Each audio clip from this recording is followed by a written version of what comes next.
Chapter 9. Reference to the history of Christ. Stop your ears, therefore, when anyone speaks to you at variance with Jesus Christ, the Son of God, who was descended from David, and was also of Mary, who was truly begotten of God and of the Virgin, but not after the same manner. For indeed, God and man are not the same. He truly assumed a body, for the Word was made flesh and lived upon earth without sin. For, says he, which of you convicteth me of sin? He did in reality both eat and drink. He was crucified and died under Pontius Pilate. He really, and not merely in appearance, was crucified and died in the sight of beings in heaven and on earth and under the earth. By those in heaven, I mean such as are possessed of incorporeal natures. By those on earth, the Jews and Romans, and such persons as were present at that time when the Lord was crucified. And by those under the earth, the multitude that arose along with the Lord.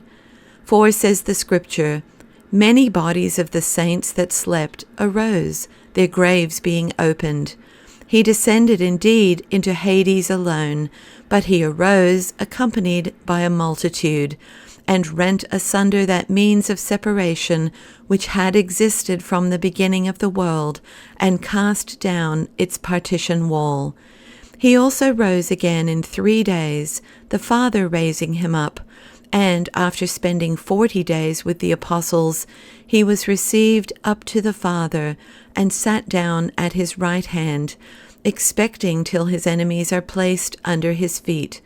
On the day of the preparation, then, at the 3rd hour, he received the sentence from Pilate, the Father permitting that to happen.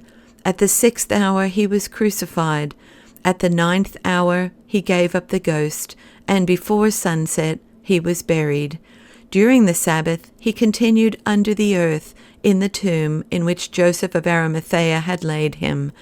At the dawning of the Lord's day he arose from the dead, according to what was spoken by himself, as Jonah was 3 days and 3 nights in the whale's belly, so shall the Son of Man also be 3 days and 3 nights in the heart of the earth. The day of the preparation, then, comprises the Passion.